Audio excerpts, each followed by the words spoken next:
does disaster await? Well, tonight we speak to the insiders as they bring intimate revelations that will inform, perhaps shock, you about the world's most dysfunctional family. Let's go live now to London for the latest from Buckingham Palace. Sarah Greenhalgh is there for us tonight. Sarah, 2 investigations underway right now, but they are being handled very differently. And good evening. The stakes in this family standoff have certainly been raised here, with Buckingham Palace revealing they've now brought in independent investigators to handle those claims that Meghan bullied royal staff during her time at Kensington Palace. When this unprecedented investigation was announced before the Oprah interview, it was said that this was going to be handled in-house. Now, royal officials post the interview have decided that any potential fallout from the inquiry could be too sensitive to be handled internally. So they have now hired a third-party law firm. We understand this inquiry will start soon. They will be interviewing both former and current staff, but they will not be talking to the Sussexes themselves. Now, this has prompted Meghan to formally write to the palace demanding any evidence, copies of emails or text messages that may be used against her in regards to these bullying complaints. The couple's lawyer is adamant that this remains a smear campaign. That is investigation number 1. The other thing that the palace and the institution is looking at is allegations aired by Harry and Meghan themselves during the interview about racism and a lack of mental health support within the institution. Now, as we understand it, that is all still being handled by Palace HR and by the family themselves. So the suggestion is both sides still aren't seeing quite eye to eye, with the Queen saying in her statement, recollections may vary. Yeah, Sarah, a lot of people working behind the scenes here. Harry and Meghan have spoken a lot about the firm. That's what they call the royal family. But who are they surrounding themselves with right now?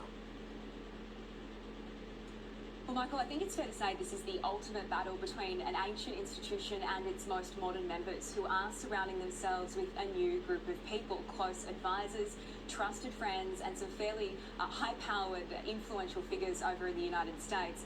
The one question no one here, though, can seem to answer is, what is the end game for Harry and Meghan? What are they trying to achieve? In part, we know they wanted financial independence, some freedom, and some more privacy. But as they build this new empire in the States, what are they standing for? And without the backing of the royals, how do they continue to stay relevant? Almost 9,000 kilometres from London, in Montecito, California, the Sussexes have spent 12 months building a new life. This, their final rejection of the past.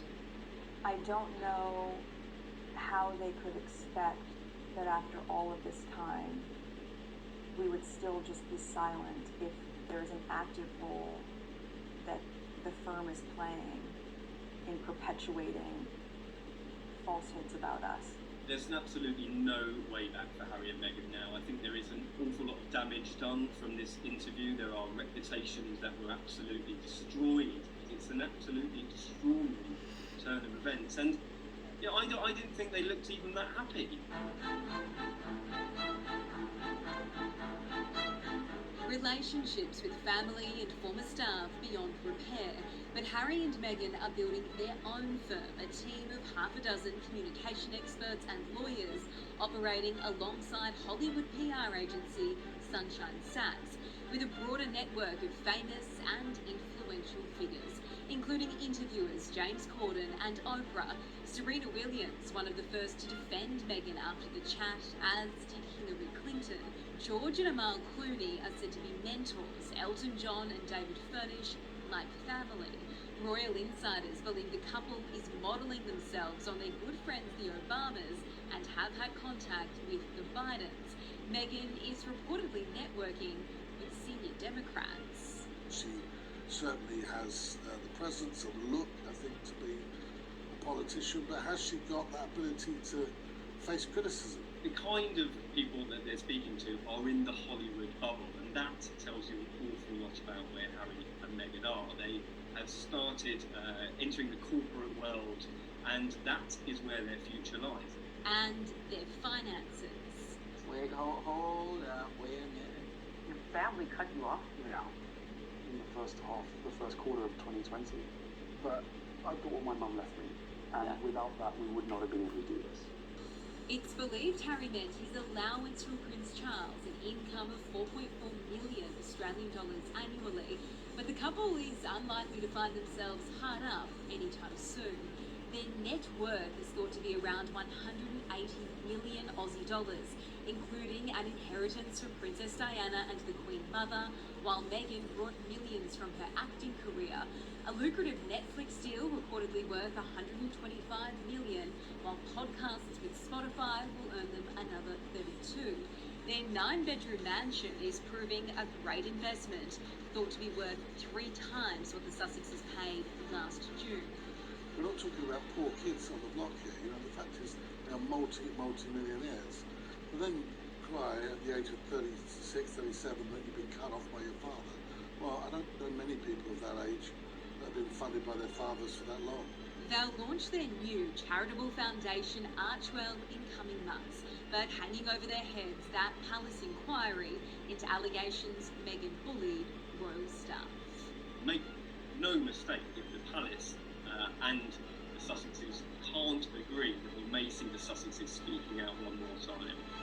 The interview with Oprah was far more revealing, far more explosive than anyone here had predicted. It is clear Harry and Meghan are more than willing to share palace secrets, so officials here know they are walking a really fine line here, guys, between carrying out all the relevant inquiries and keeping everyone as calm and as happy as possible. Very fine line indeed. Thank you so much. Prince Harry and Meghan's popularity in the UK has fallen to a new low since their interview with Oprah. Now, according to the latest YouGov data, Meghan's popularity score dropped by 13 points from 44% to 31%, and for the first time ever, attitudes towards Harry have been negative rather than positive. Prince dropping from 60% to 45%. But it's a completely different story in the United States. A recent poll there showed the royal couple's primetime interview boosted their profile, winning the Duke and Duchess of Sussex more fans. Before the interview, Meghan's popularity sat at 45%, but has since shot up to 67%, while Harry's popularity soared from 46% to 69%. According to American commentators, the couple is quickly becoming the royal family the United States never had. Their celebrity status being compared to former presidents and first ladies, and of course, Princess Diana. They will be up there with the Obamas, with Oprah Winfrey, people who are not just actors, film stars, but people who have dedicated themselves to causes. And in that, they're almost setting up a parallel royal family. They'll be doing a lot of things that the royal family itself does. This country was besotted with images of Diana, the Princess of Wales, coming on her White House visit, dancing with John Travolta. And as a consequence, I think most of this country has already chosen Team Meghan and Harry, much as it chose Team Diana over Team Charles. And royal commentator Victoria Arbiter is live for us in New York City this evening. Victoria, hello to you from here. Now, this was a Made for America TV interview. Are you surprised that Harry and Meghan's popularity has surged in the US after that interview? Good evening to you. Well, no, I can't say I'm surprised. Americans tend to be deeply loyal to their own. Now, generally speaking, there was a real sense of excitement when Meghan married into the royal family. They were very excited to have one of their own on the inside, having long held a deep fascination for all things relating to the British monarchy. But having heard about Harry and Meghan's struggles firsthand, about their time as senior working members of the royal family, I think there's been a real swell in sympathy, and that's translated to support and popularity. And there's a feeling that Americans are rallying around this couple. Victoria, there's speculation that Meghan is now considering running for president if Joe Biden rules out a second term. Pretty remarkable given they didn't want the public life in London, but how likely do you think that is? In the short term, I think this is highly unlikely. Meghan has made no secret of her interest in politics. Last year, she did use her platform to encourage people to use their right to vote. She's spoken about social justice, racial justice. She's promoted equality for women. But I think she's going to be able to achieve far more through her charitable foundation than she is through the medium of politics. Having said that, Joe Biden is 78, Meghan is only 39. So when we look to the long-term future, never say never. What would happen in that circumstance? And it does sound a bit preposterous, but anything is possible. Would Meghan have to renounce her Duchess title in order to run? And what happens to her title? Do you think they would ever lose those royal titles? I don't think they'll lose their royal titles. The Duke of Windsor, formerly Edward VIII, abdicated the British throne and he never lost his title, so there's no reason for Harry and Meghan to lose theirs. Now, as a regular US citizen, Meghan is perfectly entitled to use her Duchess of Sussex title, but constitutional experts say that were she to run for president, it would be in direct conflict with her oath for public office. So, in their view, Congress could make an exception, but they think were she to run, it would be far more likely she would do so as Meghan Markle than as the Duchess of Sussex. And there you go, guys. Who knows? Maybe Meghan might decide to run for president after all. Oh well, we'll keep you posted. We're keeping up with the Harrys.